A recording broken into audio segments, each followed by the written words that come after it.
ফারাজের অনুপস্থিতিতে খুব বাজেভাবে স্পর্শ করছে ফারাজের গার্লফ্রেন্ড মীরাকে। ফারাজকে এসে এই সংবাদ দেয় তার রুমমেট আদনান। কি বললি তুই? মেহেদীর এত বড় সাহস আমাদের মেডিকেল ক্যাম্পাসে এসে আমার গার্লফ্রেন্ডকে ইভজিটিং বলেই দৌড়ে দিয়ে ক্যাম্পাসে চলে আসে ফারাজ। পিছনে পিছনে আদনান ছুটে আসে ফারাজের সঙ্গে। মজা দেখছো সবাই? বহিরাগত এক ছেলে এসে আমাদের ক্যাম্পাসে তোমাদের চোখের সামনে বাজেভাবে এক মেয়েকে উত্ত্যক্ত করল।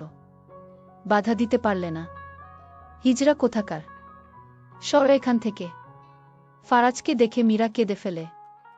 ফারাজ মীরার হাত দুটি ধরে বলে, উঠো, মাটিতে বসো আছো কেন? বলো কি করছে তোমার সঙ্গে মেহেদী? মীরা মধ্যমা আঙুল দিয়ে নিজের ওড়না দেখিয়ে দেয়। ফারাজ সঙ্গে সঙ্গে ওড়নাটা মাটি থেকে তুলে নেয়। এরপরে মীরাকে পরিয়ে দেয়। ফারাজের বুঝতে বাকি রইল না মেহেদী মীরার সঙ্গে কি করেছে। আদনান, হাবিব, জুলেখা, নেহা, সৌম্য, গাড়ি বের কর, আমরা এক্ষুনি সলিমুল্লাহ মেডিকেল কলেজে যাব। মেহেদী জানে না ও কি ভুল করেছে। ফারাজের কলিজায় হাত দিয়েছে। মেহেদীর হাত আজকে ওর দেহতে থাকবে না। আদনান, হাবিব, সৌম্য দ্রুত বাইক নিয়ে ছুটে আসে। ফারাজ বাইক স্টার্ট করল, পিছনে মীরা বসল। আর দুইটি বাইকে আদনান, হাবিব, জুলেখা, সৌম্য ও নেহা বসল। ভুম ভুম করে ঢাকা মেডিকেল কলেজ থেকে সলিমুল্লাহ মেডিকেল কলেজে রওনা হল। ঢাকা মেডিকেল কলেজের সব ছাত্রছাত্রী শুধু এই দৃশ্য চেয়ে রইল। সলিমুল্লাহ মেডিকেল কলেজের ক্যাম্পাসে ঢুকল। ফারাজ চিৎকার করল, এই মেহেদী তুই কোথায়? তাড়াতাড়ি বের হয়ে আয়। এই দৃশ্য সলিমুল্লাহ মেডিকেল কলেজ এর ছাত্রছাত্রী দেখে কিছুটা ভয় খেল। কারণ পুরো ক্যাম্পাসে 3টি বাইক চরকির মতো ঘুরছিলি। ক্যাম্পাসে কোনো মশা মাছিকে না পেয়ে ফারাজ বাইক থামিয়ে সোজা মেহেদীর হোস্টেলে যায়। পিছনে পিছনে জুলেখা, নেহা, মীরা, সৌম্য, আদনান, হাবিব দৌড়ে আসে। এই মেহেদী তুই কোথায় রে? কার কলিজায় হাত দিয়ে লুকিয়ে বসে রয়েছিস? এই কে রে? কার এত বড় সাহস আমার রুমের সামনে চিৎকার করার? সঙ্গে সঙ্গে ফারাজ মেহেদীর নাক বরাবর একটা ঘুষি মারে। এরপরে মেহেদীর কানের দিকে আরেকটা ঘুষি। এরপরে মেহেদীর গালে খুপ্পড় দেয় ডান হাত দিয়ে। মেহেদী সঙ্গে সঙ্গে ফ্লোরে লুটিয়ে পড়ে। নাক দিয়ে অর্ণগোল রক্ত পড়া শুরু করে। মেহেদীর রুমমেট ব্যাপারটা দেখে ভয়ে অজ্ঞান হয়ে যায়। মেহেদী পিটপিট চোখে ফারাজকে দেখছিল। মীরা ফারাজের পিছনে উকি দিচ্ছে। তোর এত বড় সাহস, তুই আমার কলিজায় স্পর্শ করছিস? তোকে আমি হত্যা করব। এই বলে ফারাজ ওর পকেট থেকে ছুরি বের করে। মেহেদী ছুরি দেখে শুকনো ঢোক গিলে। মীরা ভয় পেয়ে যায়। কারণ ফারাজ রাগের বশে অনেক কিছু করে ফেলে। ফারাজ এগোতেই মীরা পিছন থেকে ফারাজকে জড়িয়ে ধরে। কি করছেন আপনি? এই জুলেখা, নেহা, তোরা কিসের জন্য এখানে এসেছিস? মীরাকে ধর। এই কুকুরকে হোক হত্যা করে পিস পিস করে খিটব আমি। আদনান এসে ফারাজের হাত থেকে ছুরিকে খুঁড়ে নেয়। তোর কি হয়েছে ফারাজ? কলেজ থেকে রাস্টিকেট হতে চাস? ক্যারিয়ার নষ্ট করতে চাস? ভুলে যাচ্ছিস কেন তুই একজন ডক্টর? ডক্টরদের এত রাগ হলে পেশেন্টদের কিভাবে হ্যান্ডেল করবি? তুই বুঝতে চাইছিস না কেন আদনান? আমি আর এই কলেজে 1 বছর থাকব। আমি থাকাতেই মীরার উপর এসব যদি হয়, আমি এইখান থেকে চলে গেলে কি হবে বুঝতে পারলি? মীরা সবেমাত্র কলেজে এসেছে, প্রথম বর্ষে অধ্যয়নরত। হাউমাউ করে কান্না শুরু দিল ফারাজ। আমরা আসছি কিসের জন্য কথা বলছি আমরা? নিজের রাগ কন্ট্রোল কর ফারাজ। চুপ থাক, তোরা তো কাউকে ভালোবাসিস না। তোরা বুঝবি কি করে ভালোবাসার মানুষকে অন্যজন অপমান করলে কেমন লাগে? এই মেহেদী, তোর সমস্যা তো আমার সাথে। তাহলে আমার সাথে না লেগে আমার ভালোবাসার মানুষকে নিয়ে এসব কি?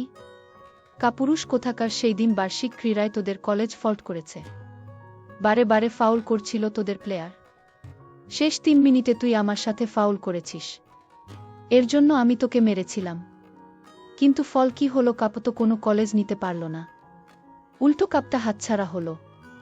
ব্যক্তিগত সমস্যা সম্পর্কে আনছিস তুই। জানিস না ফারাজ কি করতে পারে? ফারাজের কাছে ভালোবাসা আগে, ক্যারিয়ার পরে, বুঝলি?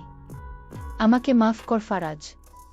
আমি বুঝতে পারি নাই তুই মীরাকে এতটা ভালোবাসিস। প্রতিশোধের নেশা আমাকে কতটা জঘন্য বানাইছে। যা আজ থেকে মীরা তোর। ভুলে গেলাম আমি দ্বন্দ্বের কথা। এরপর থেকে ঢাকা মেডিকেল কলেজ ও সলিমুল্লাহ মেডিকেল কলেজ ব্যাচমেট হয়ে থাকবে 5ম বর্ষের ছাত্র ও ছাত্রীরা। মীরাকে বাইরে থেকে প্রোটেকশন দিব আমি। আদনান, হাবিব, সৌম্য, জুলেখা ও নেহা বলে উঠল, ফাও ফাও, বেচারার নাকটা ফাটিয়ে দিলি ফারাজ। বলেছিলাম না, রাগ সম্পর্ক নষ্ট করে, মিষ্টি কথা সম্পর্ককে ভালো করে। এরপরে সলিমুল্লাহ মেডিকেল কলেজ থেকে সোজা ঢাকা মেডিকেল কলেজ চলে আসে ফারাজ ও তার সহপাঠীরা। সবাই বাইক থেকে নেমে বটতলায় বসে। ফারাজ মীরাকে জড়িয়ে ধরে গালে চুমু দেয়। মীরা অবাক হয়ে যায়। কি দেখছো মীরা? কেউ দেখে নাই। আদনান ও তার বাকি বন্ধুরা বলে উঠে, কি বলছে ইসলা? কেউ দেখে নাই। হাবিব বলে উঠে, হ্যাঁ হ্যাঁ, আমরাও দেখি নাই। বাকিরা খিক খিক করে হেসে দেয়।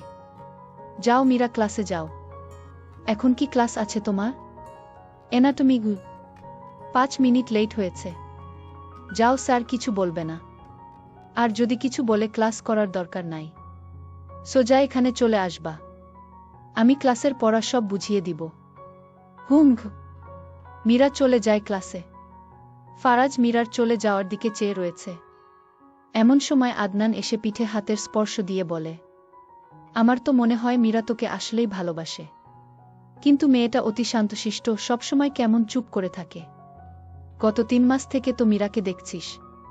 হ্যাঁ, ও এরকম ক্যাম্পাসে নতুন পুরাতন হলে কেউ ওকে বাজেভাবে উত্ত্যক্ত করার সাহস পেত নাকি? এমন সময় প্রথম বর্ষের ছাত্র এসে ফারাজ স্যার বলে ডাকা শুরু করে। কি ব্যাপার, তুমি ডাকছো কেন আমাকে? স্যার, আপনাকে অধ্যাপক বিনয় বসু ডেকেছেন ফার্স্ট ইয়ারের ক্লাসে। কেন? তা তো জানি না। আপনাকে ডাকতে বলল, তাই ডাকতে আসলাম। ওহ আচ্ছা, চলো যাচ্ছি।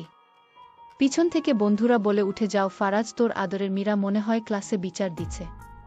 তুই তাকে চুমু দিয়েছিস। বলেই এক একটা ফিক ফিক করে হাসতে থাকে। আদাব স্যার। আপনি আমাকে ডেকেছেন? হ্যাঁ হ্যাঁ, আপনি বাইরে কেন স্যার? ভিতরে আসুন। ফারাজ ভিতরে ঢুকল। হ্যালো প্রথম বর্ষের ছাত্র ও ছাত্রীরা, ইনি হল ফারাজ শেখ, 5ম বর্ষের ছাত্র। ডক্টর হিসাবে ভালোই অভিজ্ঞতা অর্জন করেছে। হার্ট সার্জন হিসাবে সফল হলেও ব্যবহার যথেষ্ট খারাপ। নিজের রাগকে কন্ট্রোল করতে পারে না। একজন যত ভালো হার্ট সার্জন হোক, রাগী কখনো তার কাছে ভালো চিকিৎসা সেবা পাবে না। কারণ পেশেন্টরা নিজের মনের কথা কখনো ডক্টরের কাছে শেয়ার করতে পারবে না। তার রুটলি ব্যবহারের কারণে। স্যার, আমার কোনো দোষ নেই। খেলায় ফাউল করেছে ওই কলেজ, প্রতিবাদ করেছে আমাদের কলেজ। এখানে এম্পায়ার যদি 2 দলের ফাউল দেখতে পায়, আমার কি? ওরা আমাদের মেরে যাব, আমরা ওদের